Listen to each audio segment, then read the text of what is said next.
Okay, so the we're getting to the good part now because now I get to speak about the unique mechanism that we came up with to really solve this problem of the devil being in the way of creating our God life, right? The 7 levels of devils that come in the way of the 7 levels of heaven on earth.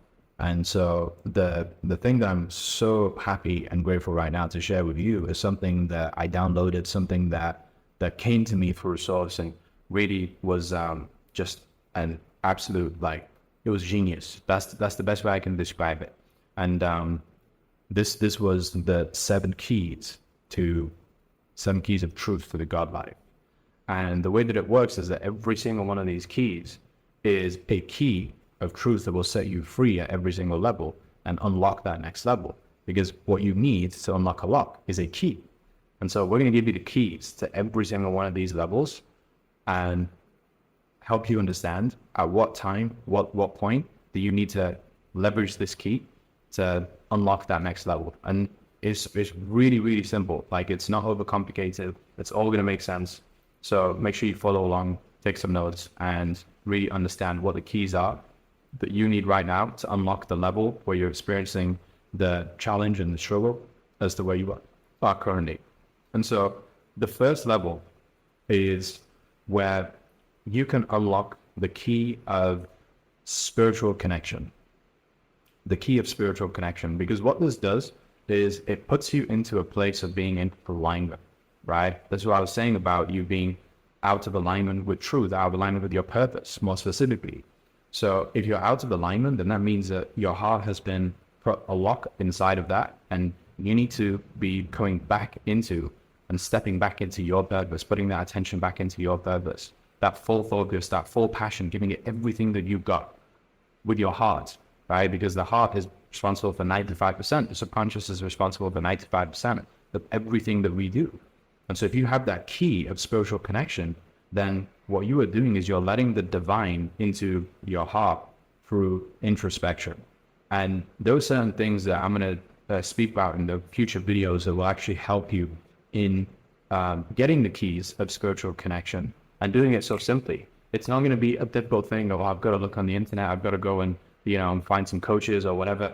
Every single one of these keys we're going to go through in this course, and you're going to have the exact exercising that you're going to be able to use so that you can unlock these parts of the locks within you and within your vehicles. So that's the key of spiritual connection that puts you into alignment. The next key is what we call the key of intellect. And so the way the key of intellect works is that now you've unlocked that feminine part of yourself. It's about unlocking the masculine part. And that's the logical mind. That's where you are learning and becoming a lot more intellectual, a lot more intelligent, a lot more rational in how you can make decisions, which is very important, especially in long-term decision making. And when you've unlocked the key of intellect, the only way that we can really do this is through becoming a great student. You have to be, do, to have. So you have to first become a great student, but then start actually studying, which is the doing, the activity, and then to have the results of the key of intellect.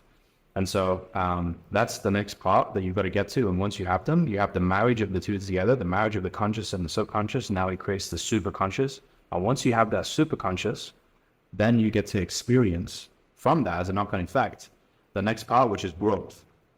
And you get to experience growth when you've unlocked what we call the key of courage. But you don't just get the key of courage before you've had the key of intellect and the key of spiritual connection. And the way the key of courage works is that there is a comfort zone that we all have and that we all create for ourselves. And that comfort zone is the same thing as saying it's the known area, the place where you're familiar with, and then there's the unknown area. And so every single time we step out into the unknown, we step out into the darkness, we get to experience what the chaos is like. Every single time that we step out into that place where we have a fear around that because we don't know what it's like, then we experience growth. We've probably all seen that graph before, the fear zone, the growth zone, the comfort zone, all of those things. Well, that's what happens when you experience the key of courage and you unlock that lock within your guts. Now you have the guts. Now you have the courage to go take action and to move forwards. So that's the key of courage. And then the next one is what we call the key of commitment, right? The key of commitment, because like I said before, the devil is within the fuel tank and you have to put all of your fuel into one vehicle in order for it to take off to where it wants to go to. So if you're putting in an amount that is comfortable because of the number, whatever it is, let's say that there's a unit of fuel, which is 1,000 units, then if you're putting an amount, which is what you put in previous, only 10 units of fuel because you're used to putting that into your own body or into the car. If you're putting in 10 units, then be like, okay, let me go put in 10 units into this next one. Let me go put in 10 units into this next one. You are never going to be able to have the full fuel tank fueled, ready to take off, or it's going to take years and years and years and years and years in order for it to take off. And even then, it doesn't even take off because that fuel needs replacing.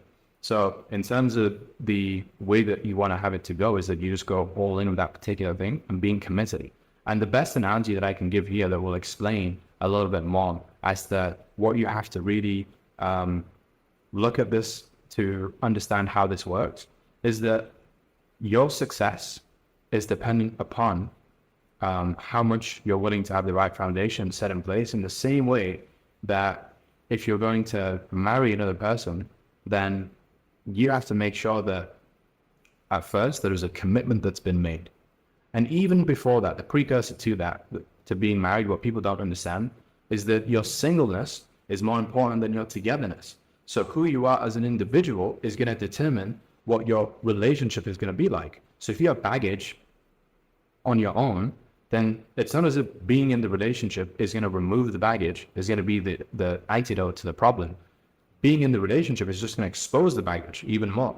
And so what really you want to do is you want to work on yourself as a single before you start to go into being within a community of people or within a marriage. So the first thing you got to do is you got to work on your own connection to a spiritual entity first. And then once you've done that, you got to work on the key of intellect and studying. And then when you've done that, you better got the key of courage and growth. So then after all three of those have been unlocked, now you have the right to be spending your time with another person, right? And only once you've unlocked these three things, because otherwise you're going to have to work on yourself in that relationship. There's going to be a lot of back and forth, a lot of bullshit, a lot of arguments, which is why there's like a 60% divorce rate. And you don't want to be doing that.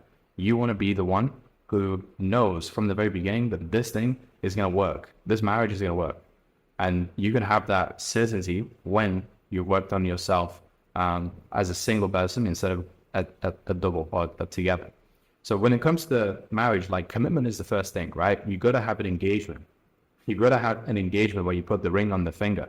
And in terms of the commitment that you'll have is you giving the ring and then saying that I'm going to pay for this ring, and you're gonna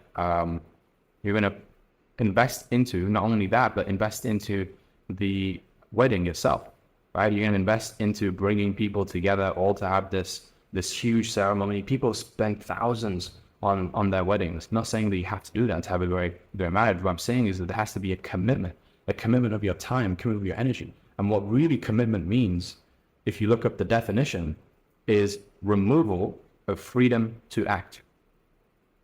So what that essentially means, going back to the analogy of the fuel tank, if I'm committing to one fuel tank in one vehicle, then all of my fuel is going into one, meaning that I no longer have the freedom to go and put my fuel into other vehicles. So if somebody comes with me and tries to whisper the shiny object syndrome, the devil of shiny object syndrome in the form of a person or in the form of another opportunity, I'm like, well, I cannot give a fuck about your other opportunities. I cannot care about that. I cannot put any attention towards them. I cannot put any fuel towards them because I've already given mine away. And that's the place that you can only get to through commitment, through committing your time, your energy, your money, everything. It has to go all into one first. Put everything that you've got now as you have into one thing. That is the key of commitment and how that works. We're going to speak a lot more about that in the rest of the videos as well for every single one of these keys. But that's just giving you a little bit of a taste as to what that's going to be like. Then there's the key of systemization, right? And so the key of systemization is when you're actually in the marriage, when you're actually in the vehicle. Now you have to have the responsibility of being the driver. Now you have the responsibility of being the husband, being the wife. It's not just about getting married and then that's it. It's about having a marriage. That's the idea. And so with the key of systemization, it's about dancing with the chaos in order to cultivate order. That's what this is about, because it's going to be chaotic.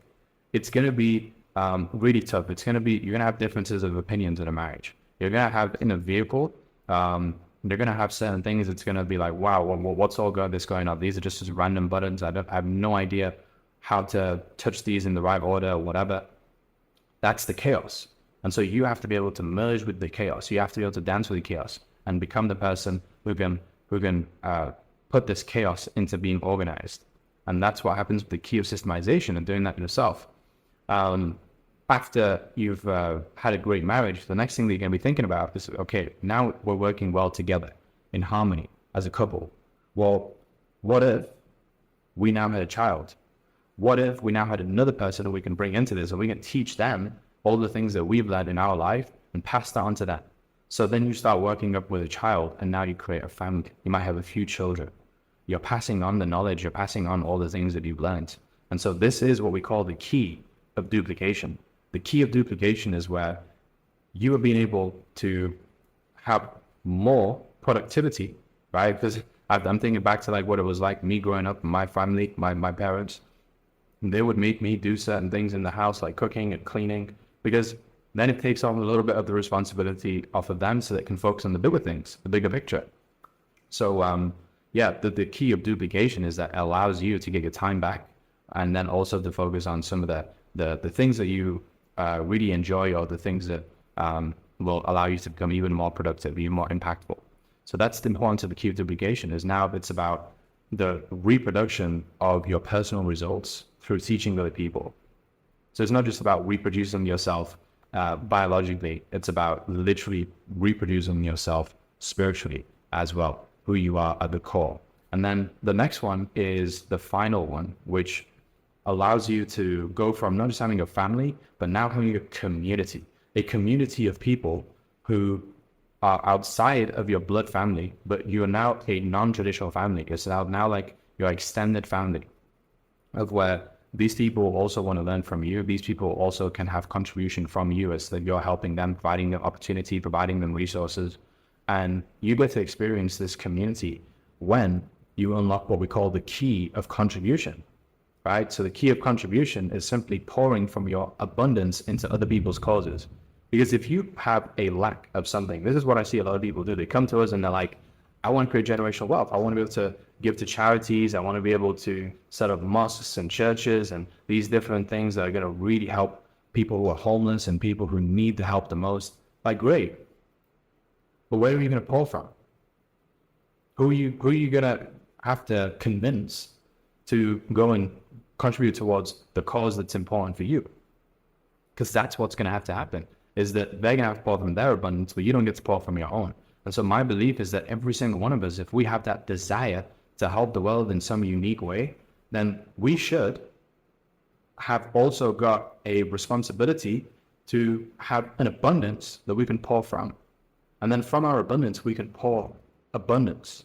We don't have to pour lack, right? It's not just about giving a little to one or two people. I believe that really people who have the most amount of the God life and the resources, the prosperity, the abundance, then we are the ones who will be able to impact the most and contribute the most to the world, to not just our own families, to our non-traditional families, and to people who are extended without. So that's how we create that real residual impact. So that's the key of contribution. It's the final one. And there we have it.